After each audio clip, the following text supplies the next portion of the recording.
Welcome to Unstoppable Podcast with Harry Sardinas, inspiring conversations with influential millionaires, investors, thought leaders, entrepreneurs who are making a massive difference with their innovative products and services, and sharing the challenges and wisdom of how they sold their first million. How would you like to achieve your first million? And today we have Tripp, he's the COO of Ascent Performance Training. So tell us, Tripp, what are the 5 steps to make your first million?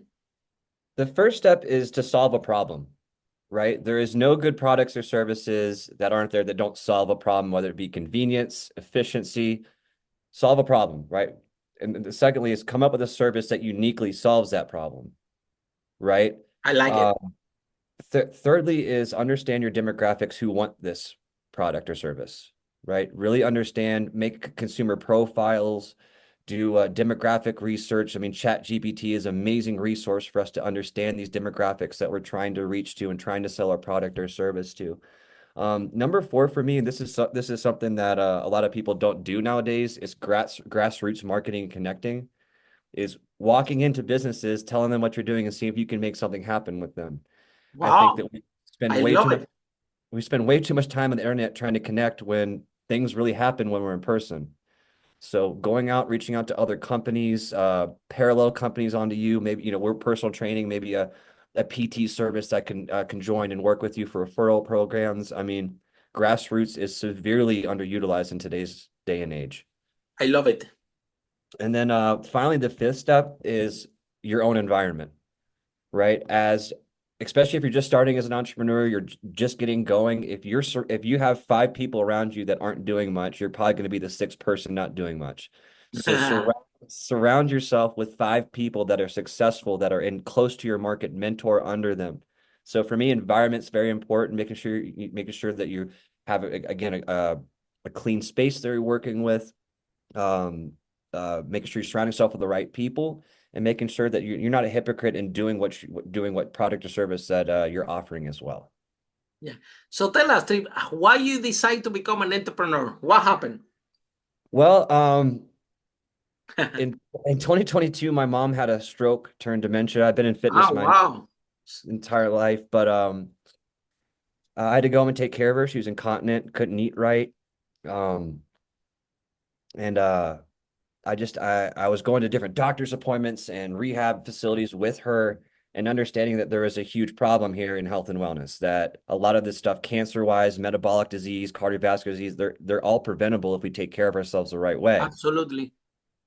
So I got certified in personal training, certified nutrition, certified in strength and conditioning, genetic-based program design, whatever I can get my hands on to figure out how to come up with a better solution to this problem, is because we're not taking care of ourselves and our bodies are falling apart.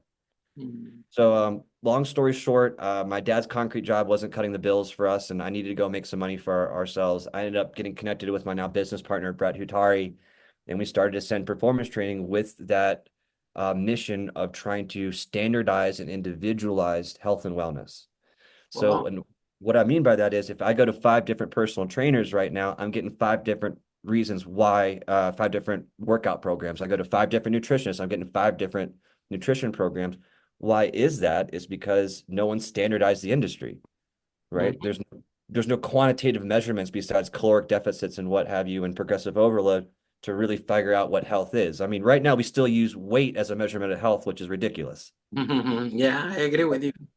It should be body composition, even if you're larger, you get your blood work back, it looks good. That just might be your genetic, be who you are. 100%.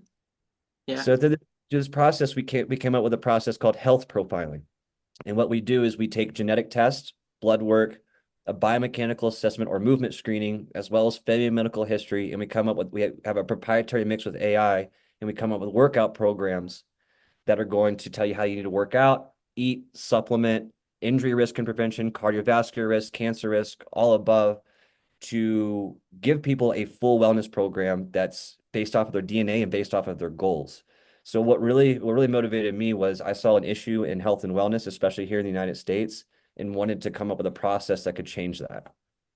Wow, I think it's impressive what I'm hearing from yeah, because there is a lot of stereotypes, yeah, and in US, we based in UK, we had the same stereotypes, right? And they've been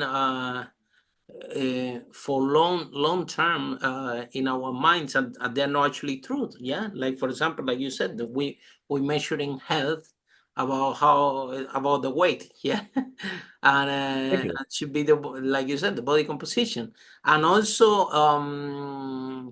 sometimes, you know, the story you're talking about my mom, your mom. Sometimes the worst day of your life become the best day of your life because you made this out of a mission, and look how many people you are helping with this proprietary technology. Probably, yeah, your mom will be very proud of you that Thank that you can prevent potentially millions and millions of people of disease. And let's talk about that because especially in the United States, yeah, it's very interesting that the insurance, okay, when you sick is when you pay, yeah. right.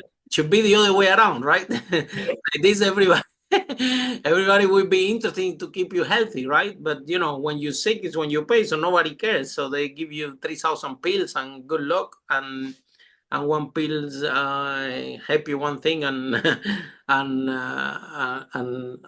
doesn't help you in another one, and then you need another pill. And I'm hearing in my mom's house, and there are tons of pills, yeah.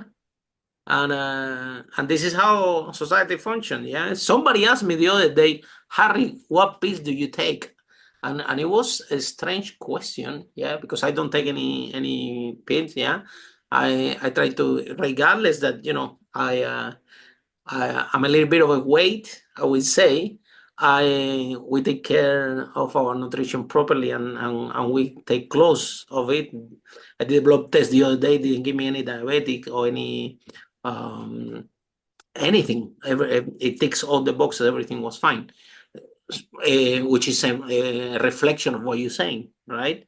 People might see me and they say, "Oh, Harry is overweight, is chubby." Yeah, I'm a little bit overweight, yeah, and I think that the percentage of fat around the organs is higher than supposed to be, but the blood is giving, no diabetics, no cholesterol, so it's checking all the marks, right? So why do you think that bad stereotypes about health has an impact? For example, recently we heard, the first thing is somebody said that the fat is bad, right?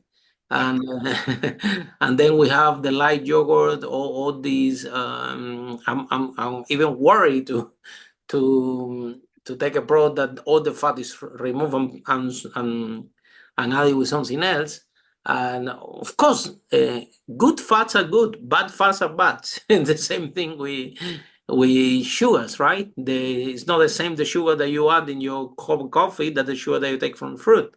So why how this idea of standardize the industry and to put some norms, yeah, and how you are in the process, yeah, because the process can become really really dangerous because the big boys are making sure that we all take pills, and the more pills we take and the more unhealthy we are, the better, because a lot of people make a lot of money out of this.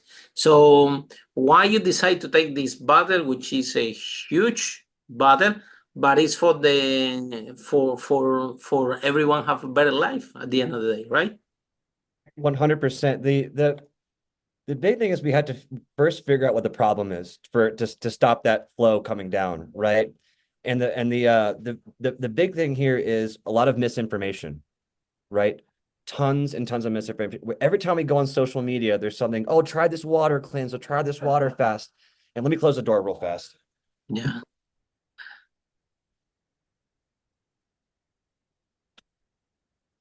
The big problem is misinformation, right? We have to decipher that is Not every person that posts on social media is a health expert, right? Every single article we read online might not work for us. So understanding the problem is that everybody works differently is number one, and all this information that we're getting feeded in might not be the right stuff. So number one is Absolutely. Yeah. figuring out what good sources are, right? Hey, like people you trust. That's why I put a podcast out. That's why I wrote a book, because I want to be a trusted source. So figure out your trusted source. Number one is the problem and part of the solution. And why I wanted to tackle this is because I'm tired of seeing people having to take care of their loved ones in a bad way. You know, I had to go home and change my mom's diaper. No one should ever have to do that for their parent, especially with the science and technology we have nowadays and understanding, hey, our bodies are not much different than vehicles. If we don't do vehicle maintenance, my car is going to fall apart. It's not if it's going to happen, it's when, right? And the same thing happens with us is it's just a matter of time before something happens if we're not taking care of ourselves. It's a matter of time. Like, sorry? Absolutely. And then, but Yeah. how we take care of the self, because there is something that is a key things that, we talk with a lot of people in this space. A lot of people have been interviewing health expert in this podcast. And the thing is that there are some fundamentals, okay, that everyone has to understand. Number one is exactly what you say, right? We all have a different DNA and composition. Yeah. That means is that I can have an apple and you can have an apple and could have completely different effects, or we can have a different type of food. So every individual, depend of our composition, our DNA, we accept certain type of foods. For the moment, I'm on the process now to do an allergy test for me, and I think that they will evaluate. I'm on the understanding that over 1,000 foods, and is doing in a lab, and they will uh, be able to tell me, because they have a blood test, which food you have allergy or you're intolerant, which is um, a big source of the problem itself, because so even the food can be healthy, but if your body doesn't tolerate correctly, then start to generate toxins, and now the you without knowing are thinking that you're taking care of yourself, thinking that you're doing something healthy. The what you're taking is not actually helping you, because you cannot handle it in any way, right? Well, and also to add on what you're saying too is everything with health and fitness wise is connected. So if I'm not sleeping, my workouts are going to suck. I'm not going to have enough mental focus. My diet might be thrown off a little bit. If my workouts and my diet suck, my sleep's going to be thrown off. My hormones are going to be thrown off. So the big thing too with all this is putting it all together in a practical and rational way. How does this all work? Well, it's all of it works through our genetics, right?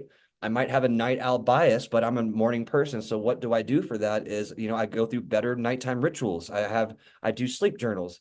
So for me too, it's also about connecting all these other parts that seem like they're irrelevant to each other, but they really are, because our body works in conjunction and it's synergistic. It's got all these different things going on. So for me too, it's like understanding like how all these work together, Yeah. you know? And also to raise more awareness, because in the end of the day, the more we educate and communicate to the society how eating healthy is about, and what we should be eating. That's gonna make a big difference in our life, right? 100%. It's all about lifestyle change, just little things here. Like, let's say I get a genetic test back and I'm sensitive to carbohydrates. I probably shouldn't be slamming down cakes, you know? Yeah, exactly. It's almost like a GPS for our body, Mm, right? I can't imagine what life was like before GPSs in cars. I was alive, but still, like, I think everybody just stayed perpetually lost. mm, And that's what I feel about, working with genetics and working with quantitative measurements of health is I'm able to guide that car a lot better based off of these different metrics than anybody else, because we're taking the root cause and the the root of what's going on, Hmm. rather than like, hey, listen, this is a cookie cutter program. This worked for me, and I slap a $20 bill on you and wish you the best of luck. You know? Absolutely. Yeah. This after, let me show you because I have my lunch here with me. Yeah. Yeah. Maybe show you Got here. some greens in there. Yeah, Got some. they have walnuts, it have turkey, it has a little bit of bread here, breadcrumbs, a little bit of very little ham, so some raisins I can see here. There you So go. so the whole this is That's pretty good. but still, like I said, people might think, wow, um how healthy is eating. So still, even you can take to the next level and see, because probably if I'm allergic to walnuts or to raisins or to any component of this salad, I won't be able to tell you if I'm allergic or intolerant to any of these, because we haven't done the test. So the more we and also all the multimillionaires that we interview in this podcast, I'm sure that they all will change all the millions that they have in the bank account for one more day of life. So why we're talking about a subject that is priceless, yeah? Yep. But you as a tech entrepreneur, right? How you find that route to market, and how what is the business model so people can have access to your technology? Yeah. So did you say the process first of how it works, and then the market, Yeah. so the marketing for how we got started really? I had a $0 marketing budget, Wow. zero. So I had to get really creative with how I marketed this, and we had $50,000 to get a gym set up. We had needed equipment, all those other things. So we had a very low budget, and we had to make money pretty much day one. So what we did was we started a podcast. Wow.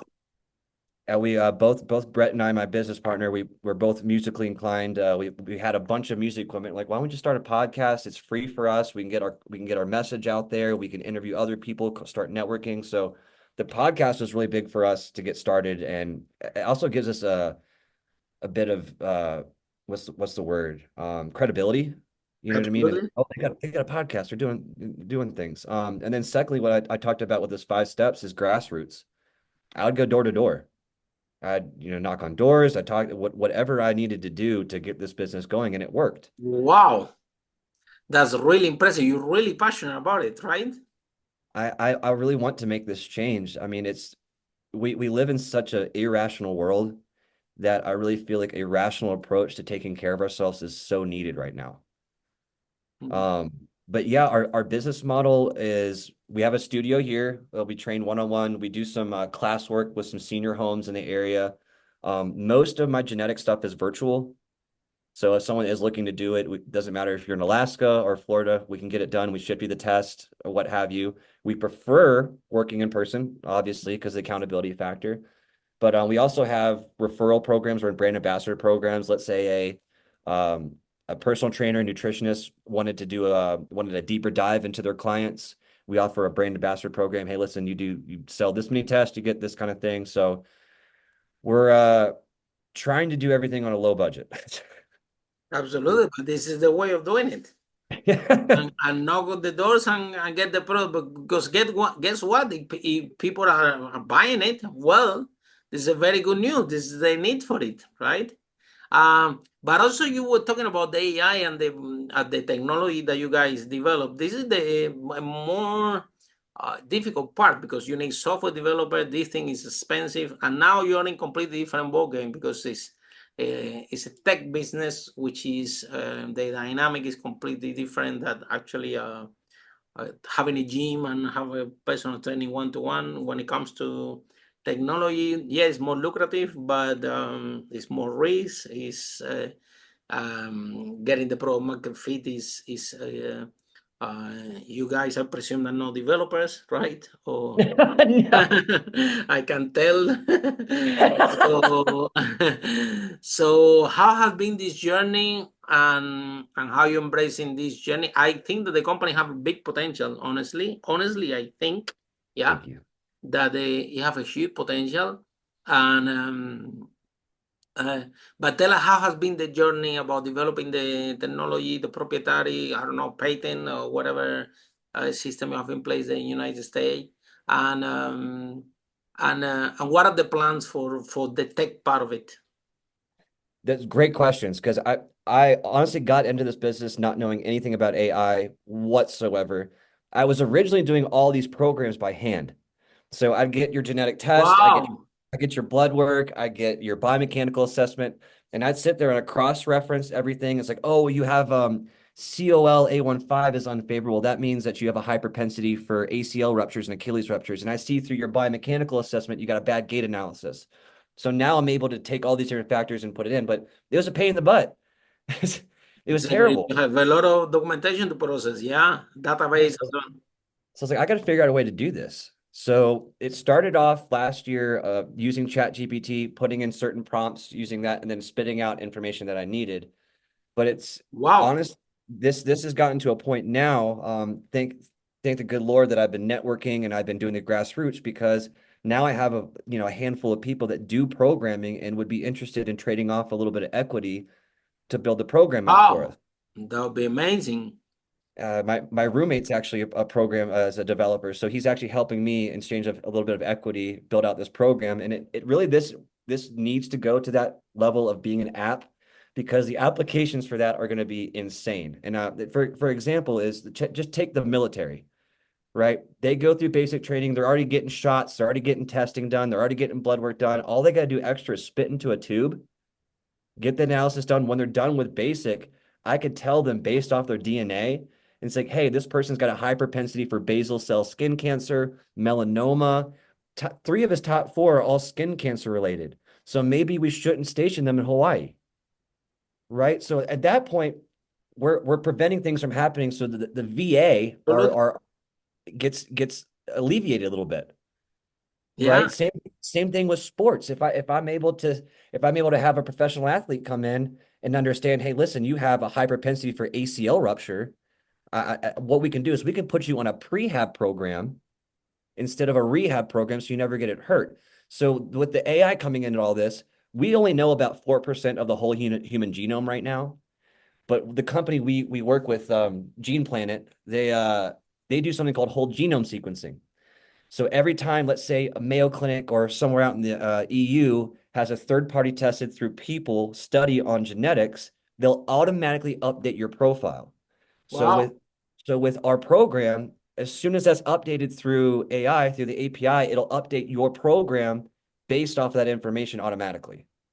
So it's Wow. going to be a continually evolving process. You're going to continually get a more and more and more refined program based off of this AI as well as everything else. Yeah, and this is the thing with AI, the AI, it needs a database, it needs a source to learn, right? And if Yep.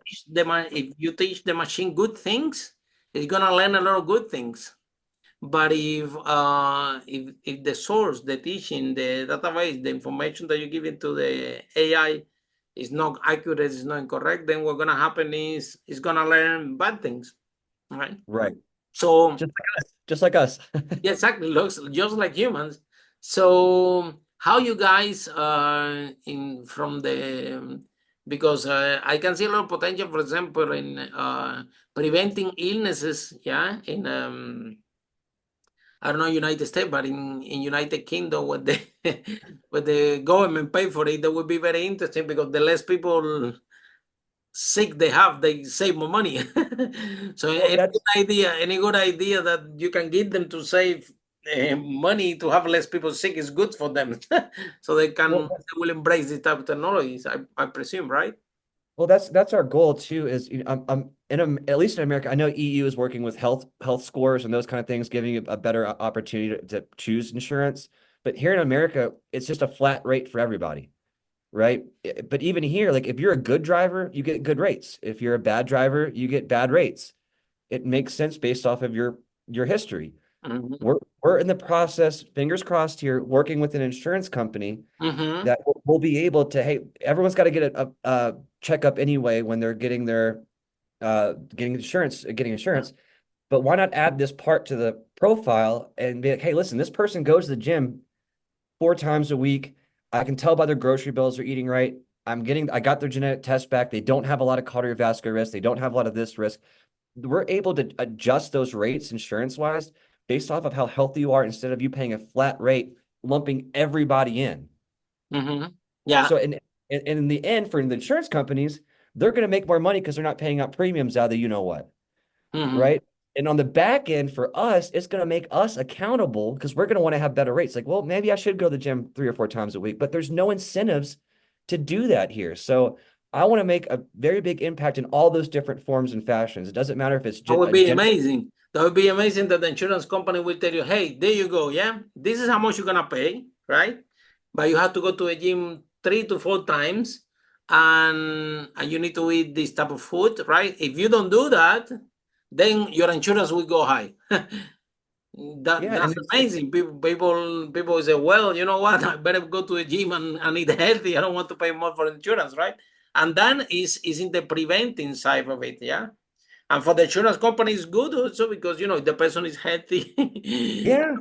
when they get sick, they is when they pay. So the more healthy the people are, the more money they save actually. So Yeah, it's good for everybody, right? yeah, It's a system that really it keeps you accountable as a human about making sure I take care of myself, and B, it saves insurance companies money, and hopefully they'll invest in more programs like this, so we can keep ourselves healthier, easier, and as well too as like general practitioners. Let's say kids for example. There's nothing sadder than children's cancer by any means necessary, right? So why not, your first few checkups, age 4 to age 5, you get them to spit into a cup, understand their potential risk of injuries or cancer or metabolic disease, and come up with a program ahead of time to alleviate the damage that's going to be done. So I yeah. mean, even with kids, even kids, there's a huge approach to this. So I just want to build a smarter approach to what we have going on right now and what's going to happen in the future. Okay, tell us. If somebody, for example, is listening this podcast and they are resonate with what we are talking about, yeah, how they can find you guys and how the process work. Yeah, so you can find us all over social media, Ascent Performance Training. We're on Facebook, Instagram, those kind of things. We have a website, www.ascentperformancetraining.com. We also have a podcast out called Health or High Water. It's on several different podcasting forums. But if you wanted to work with us, it's a free consultation. You just reach out on our website, say, hi, Tripp, I'd like a consultation. We do a virtual consultation, should take about 15 to 35 minutes. I go over the genetic test, I go over the program, your goals and issues, and into depth, and then come up with a recommendation. Based off of that, we move forward with certain aspects. So everything's individualized, so it depends on the person and what they're looking to get into, but we tailor every single approach differently, again, based off of what their needs are. It typically takes about 6 weeks to get the genetic test back. The reason being is we send it out to the EU. You guys have much better privacy policy uh, than we do here in America.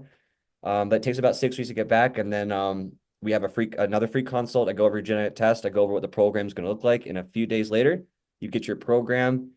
If you want to continue working with us virtually, great. If not, we give some recommendations about personal trainers and nutritionists in your area to make sure that you're held accountable. But yeah, that's pretty much the process. Yeah, and then that's fantastic. And so, what message do you have for the people out there that they don't care what they eat, they not paying attention to this, they're not doing so much exercise, and so what message do you have for these people? A gym membership is a lot cheaper than a medical bill. I love it. Yeah. Right? I mean, we all have that mentality in the back of our mind. We're like, it's not going to happen to me. It'll never happen to me. That's somebody else. And lo and behold, the people that are thinking that have thought that are listening to this episode right now, you guys are in the most risk out of all of them. Mhm. Right? It's not if something's going to happen, it's when. You're a ticking time bomb. And then the other thing is about nutrition, because there is a lot of messages in the TV, in the advertise, like this yogurt with no fat, or some of the soft drink have actually a lot of sugar, and and now I think that at the beginning was a big campaign with fat. So we saw a lot of products in the supermarket, zero fat or with no fat. Yeah. And now people are start to realize, or study has revealed that actually sugar is worse than uh, than the fat, right? And United Kingdom, we saw that now the supermarkets, if you're gonna buy a soft drink and the level of sugar is higher, it costs a lot more. So they're forcing the population to consume products with the lower amount of sugar possible, right? So it's an indirect way of doing it. And but the other thing latest that comes is the vegan, right? Yeah. Where there is a lot of marketing around vegan, and you should this is healthy and everything. And so what's your take in those trends, and really what is the truth behind? Because in the end of the day, no matter what we eat, is there are companies making money out of this, and they use anything that they can to market the product, which is fair, right? And but how good it is to be vegan, how good it is um, to eat with no fat, and how good it is to eat. I don't know, and sugar and carbs are okay. I don't think so, but I'm aware that that's why I have some breadcrumbs in my salad. The body needs an amount of carbs to operate, right? Some people I hear people say, I don't eat carbs, I don't eat. So a lot of crazy things going on there, right? Well, it's for me, number one is we have to stop demonizing things. Right. That's number one is, back in the 80s, 70s for bodybuilding, it was no carbs or no fat or whatever. Demonizing. And that worked for some people to get ripped because their genetics and other things they were taking. But right now, as we're constantly still, we flip-flop with demonizing things, right? Like, oh, well, fat's bad one day, or egg yolks are bad one day, eggs are bad the next day.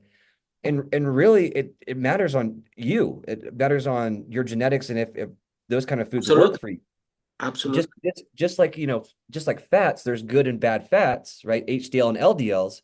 But if you still have too much HDL, which is a good fat, it's still a bad thing. Yeah. Right? Too much of a good thing is still a bad thing. So Yeah. really for me, I preach balance, right? Try to have a balanced diet. When I'm having a protein, having an organic piece of meat, I don't care if it's a piece of fish, chicken, or steak. When I'm choosing a carbohydrate, I try to choose not a simple carbohydrate. Simple carbohydrates are like cakes and those kind of things. I try to pick a complex carbohydrate like quinoa or lentils or white rice. And then when I'm choosing my carbs, it's the same. When I'm choosing my fats, it's the same kind of thing, right? There's good and bad fats, but I probably shouldn't have a bunch of seed oils.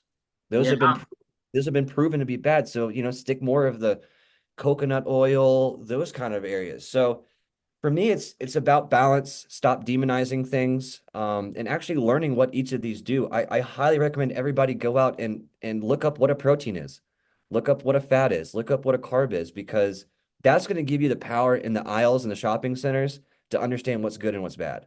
Yeah. And then what the body actually needs, yeah, because it's Yeah. my understanding that the we do need protein, but we don't need that much protein as we think we need. Yeah. Well, well, even with fats, right? Like we need a certain amount of fat. Our brains, the myelin Absolutely. sheath, they're made of fat for electrical absorption. And we don't have fat. You see people that are like brain dead. Yeah, absolutely. The good fats are essentials for the body, the omegas and the yeah. But you make a point, and I want to take this point because it's true. Yeah, usually I used to eat an avocado. Now I'm eating half, and I'm considering eating a quarter because yeah, if you have a good fat, but it's too much of the good fat, it's not good either. So it's about having the balance, and it's about to I describe in the best of my position, like this salad that I have for lunch here after we finish the podcast. I think that the food should look like this with a lot of colors, right? So you That's have, the best. That's amazing because that's exactly what I teach for nutrition is the more colors you have on your plate, the better off you are. yeah, because it makes sense, because it's a lot of each color is a lot of nutrients for different sources. Yeah, so it's about balance, exactly what you said, and it's about to put when everybody eats a little bit of everything, so you have a full nutrition, and not have the plate with one majority things with you getting a lot of these nutrients that you're gonna waste anyway, and try to get as most nutrients as possible. So what last question is, what can you guys, do you have any plan when you launch in the technology? By the way, when you launch the technology, when you need the investor, let me know. We know a lot of people in the health tech space, venture capitalists and everything. They would be happy to look what you guys are doing. Yeah, when you have an MVP, it's a minimum viable product. You can do it with your friend there, your roommate. Yeah, with software developer, and make sure like we're talking that the source guys that you have, use a good source, use your own experience. You see, you guys have something amazing. You have the gym and you're measuring all your clients yourself, right? So this data is priceless. It's not taken from any book. It's not taken from anybody else. You guys are measuring everything. So you have your own proprietary technology, what you're doing and how can you help people. And so when you develop the technology around that, is based in exactly what you guys are doing, which you have, in my opinion, full potential. Yeah. So thank you so much, Tripp. I think that you're amazing. I think that I resonate with you a lot as well, because I have my mom have been sick several times, and So sorry. sometimes I had to take a plane and went to where she is, and one time I had to be with her like a year, flying around until we managed. Now she's fine, yeah. Oh, Uh, good. but the sometimes of the way that our parents, my mom drinks a lot of coffee. She smokes a lot. She has this way of living is very difficult now because she's old to work her out. However, I'm giving her a lot of salads and leading her to a better way of eating, and it's like habits. At the beginning, you say, I don't like this salad, I don't like this, I don't like that. But after 21 days, after you make the habit, eventually you will like it. It's like everything else. It's always on your mind. But what it doesn't have, or it doesn't make sense, not for you, not for your family, or for anybody listening this podcast, is to harm themselves because of lack of knowledge and getting food out there, yeah, thinking that they're cheap, that they save some money, and you are taking food that actually is bad for you.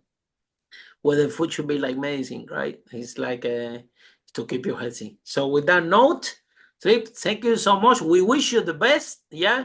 And I'm under the impression you're hunting something huge. I can tell you, I can smell this. I'm baking the game so long, so I can smell it. You're hunting something huge. So we wish you a lot of success in your technology company, yeah, because this is what it's gonna be. It's a technology company, yeah, and which is with the right piece of technology and the right people passionate about it, you can make a huge difference and save millions of lives with that technology. And I think that will keep you more happy than I even think the money you're gonna make, but you will make a lot of money, I can tell you. But you can make a huge impact in the life of people, especially in United States. United Kingdom is horrible, yeah. And Europe, depending on the country, Italy, Spain, those countries, they have Mediterranean, they eat more salad, it's more hot, so they're more healthy. But in the way, they all need information and to stay healthy. So thank you so much. And for all of you following this podcast, see you in our next episode of Unstoppable, how brave entrepreneurs like Tripp break that wall and make the first million. Bye for now. Follow us for more interviews with world's most influential, audacious entrepreneurs that overcame challenges and adversity, providing you with the blueprint of how they sold their first million so you can grow your business exponentially.